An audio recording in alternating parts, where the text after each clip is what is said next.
Gamba jirtan ilmaan ayyaa bunko biyyarraa isin baasee jireenyi ta'eera qilleensumarraan isiniif dhagaayu salaamtaan Gamba jirtan ijoollee ayyaa bunko biyyarraa isin baasee jireenyi ta'eera qilleensumarraan isiniif dhagaayu salaamtaan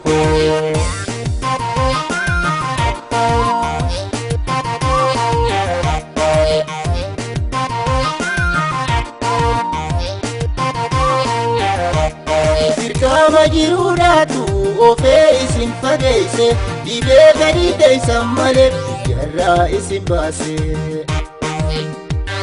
Dirqama jiruudhaatu ofee isin fageesse dhibee gadi teessan malee biyyarraa isin baase. Jireenyi kaanis kaabaa darbee kan kuta buuse biyya hambaa keessatti hiikayyoo isin facaase.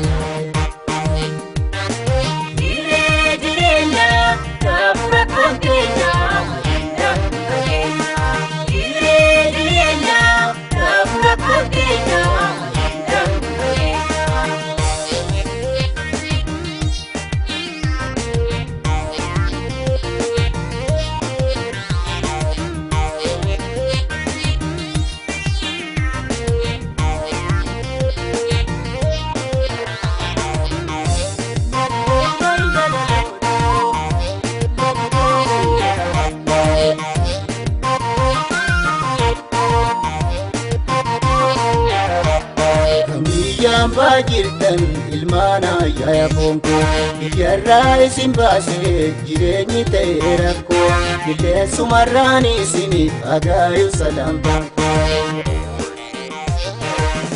Gamba jirtan ijoollee ayyaa bunko biyyarraa isin baasee jireenyi ta'eera qilleensumarraan isiniif dhagaayu salaamtaan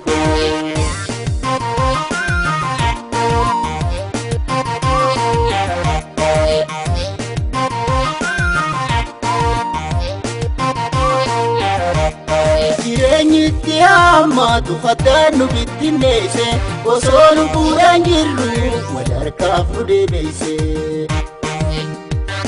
Jireenyitti hammaatu faddaannu bittinneesse osoo lubbuudhaan jirru walharkaaf nu deebiise. Machuura gaaf tokko jiraannu wal harkina nagaayumaa fi fayyaadha buleeyyan walii hawwina.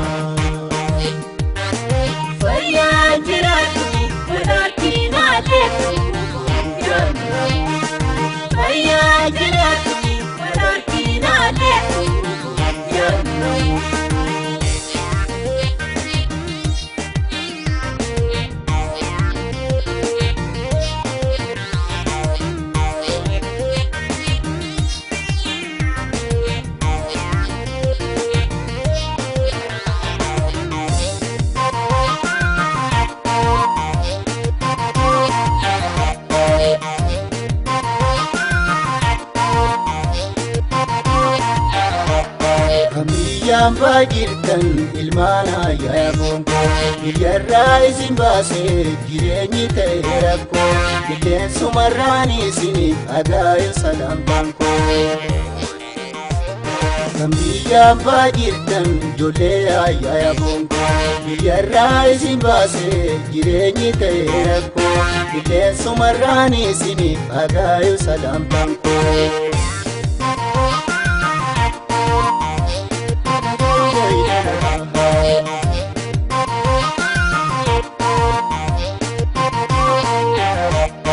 Hammam sadarkaanillee biyya hambaa keessatti garaa yaadaan dagaatamtu yommuu biitti fiiti.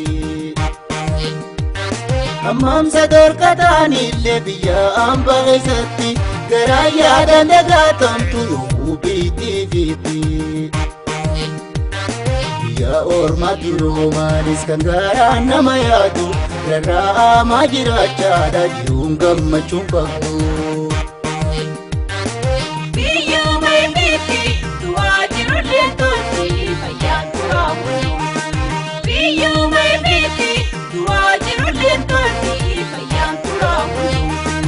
Hayyee ani Muhammad Adam jedhama.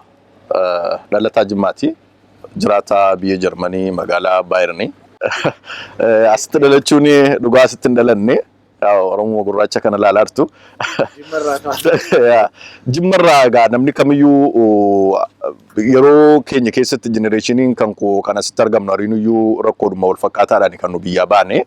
Innis bara dheeraadhaaf akkuma sabaattiyyuu rakkoon bilisummaa garbummaan biyya ofiirratti jiraachuun rakkina adda addaa nurraan ga'aa ture. Egaa rakkoon ilma Oromoo mudataa jiru suma hadda ilaalaa jirru barattee hojjechuu hin dandeessu biyya kan kee irratti qabeenyi abbaa keetii ilmatti hin darbu ofii keetii hojjetattee buluu hin dandeessu. Oromummaa kanaan immoo waa hedduutu sirra ga'a akkuma maatiittis zarafamaa wamantaan argaa guddatta. Egaa anarra wanti ka'e jechuun yeroo tokko deeggara abaawoti jechuudhaanis wanti kun nurra ga'ee jira. Yeroo sanallee amma kana hin guddanne. Maatiirra immoo egaa mootummaan dhufaa darbaa numa rafassaamaa qabeenya saamaa akkuma Oromoo tokkotti miidhama irraan ga'aa siin geenye. Har'as immoo malaalaa jirru manni Oromoo biyya keessatti egaa buqqee rakkatee baruma baraan karaatti kufaa baruma baraan saamamaa baruma baraan miidhaan addaa irra ga'aatii saamamaa ilmoon harkaa faca'aa ilmoon baraatti dhumaa baharatti dhumaa inni lubbuun jiraate kun as ga'a. As geenye sigaa sanarraa kan ka'e hin teenyu jennee akkuma Oromootti wal funaannee karaa Oromoodhaaf furmaata ta'u irratti isa gargaarsi barbaachisu gargaarsa isa gara qabsootiin immoo gargaaruun nurra jiru itti deemnee gargaaraa jirra. Dhugaa dubbachuu fi rakkinni inni guddaan isuma biyya kee irratti garbummaadhaa biyya si gallakkisiisu. Erga biyyaa baate biyya ormaa keessatti immoo gaariin na mudataa gaariin qunnama jetteeti miti kan biyyaa baatu. Biyya keessaa gizee baanu akkanatti hin seenee erga biyya ormaatti immoo seenne waa hedduutu nu mudate. Karaa kanarra rakkoo cimaa dabarsinee ilmaanuma Oromooti wajjin karaa Suudaaniin dhufe. Karaa Suudaaniitii haga Liibiyaatti wanta jiru gaasinuu beektu. Karaa biyya Saaraatiin dhufan bishaan kanaan dhufanu. Wanti nu keessa dabarre baay'ee ilma namaatiif hamaadha. Biyya Liibiyaa keessa akka beektu biyyi sun yeroo nu keessa baane keessatti biyya lolii isaan caccabde. Namni kamiyyuu gurraacha argamnaan wama doolaara baatee deemu se'u. Egaa hidhamuu jira lama sadii hidhamneerraa hidhamnes maatii cinqinee birrii buufsineerraa Oromoon kamiyyuu kana keessa darbee warri as keessa jiru kan uummata keessa darbee. Bakka sanitti osoo maatiin isin gargaaruu baate birrii argachuu baatan. Hireen ilma Oromoo mudatu keessatti yoo harka qalleeyyii taate yoo maatiin isin gargaarre daariktii duuma manuma hidhaati mana hidhaatti si dabarsu manni hidhaa sunillee maallaqaan mana hidhaa biraatti si dabarsa inni dallaalatti si dabarsa si gurgura.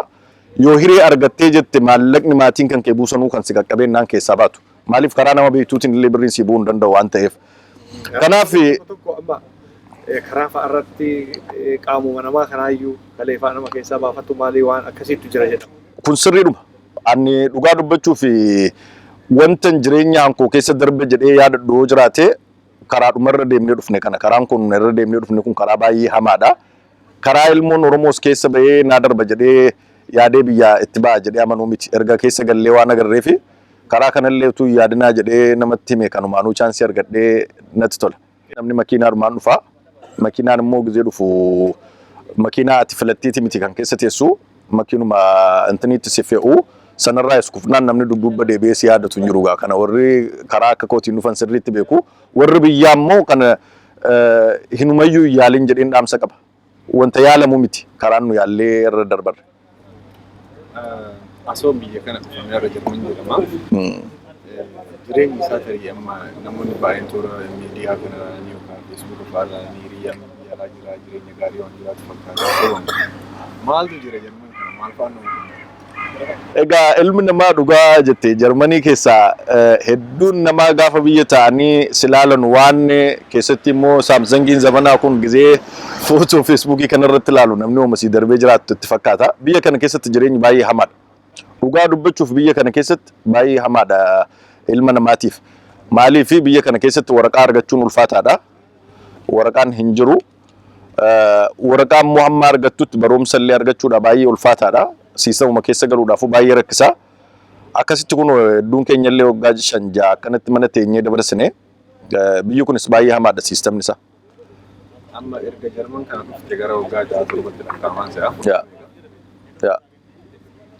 Har'oo waraqaa argattee jireenya tasgabbaa jiraattee har'arree dhugaa dubbachuuf waraqaan arganne. Nu keessaas gariin kan argate gariin hin arganne. Irra caalaan immoo argannaadha gadiyyuu waraqaan taane qabatee rakkata. Yaa wadda waraqaadhuma ittiin baanii gallu nuu kennanii jiru.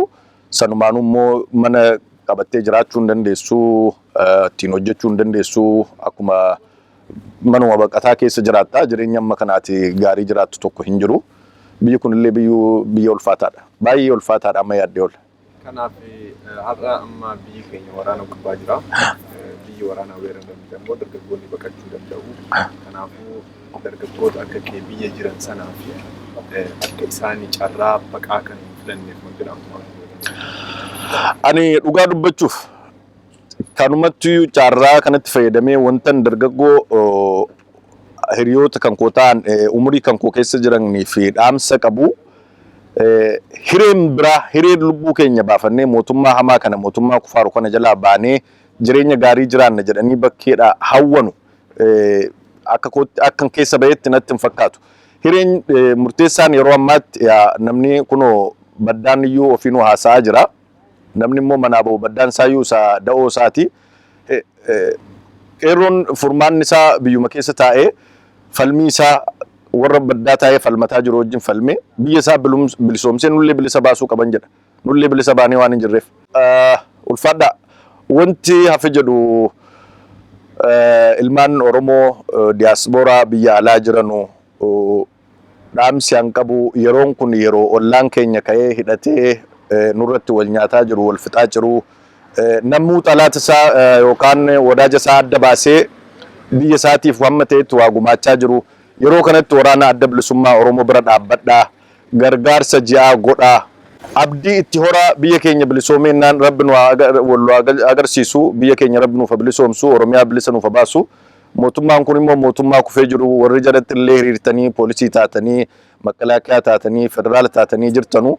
Hireen keessan fuulduraa waan baay'ee ulfaataa ta'eef uummata keessanitti makamaa gara waraana adda bilisummaa Oromoo galaan jedha. Ulfaadhaa. Har'a irratti uummanni Oromoo miidiyaan haqaas miidiyaan dhugaas miidiyaadhuma Oromoo waan ta'eef miidiyaa ofii ajajjabeeffatu hubatu dhaggeeffatu jedha. Miidiyaa gara kamiinuu immoo laayikii, sheerii, sabskiraayib isa godhanu kun dhaamsa amshaalumaati. Ulfaadhaa nagaa ta'a.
nuti warra baraadana nu beeksisii yaadatu.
Thank you.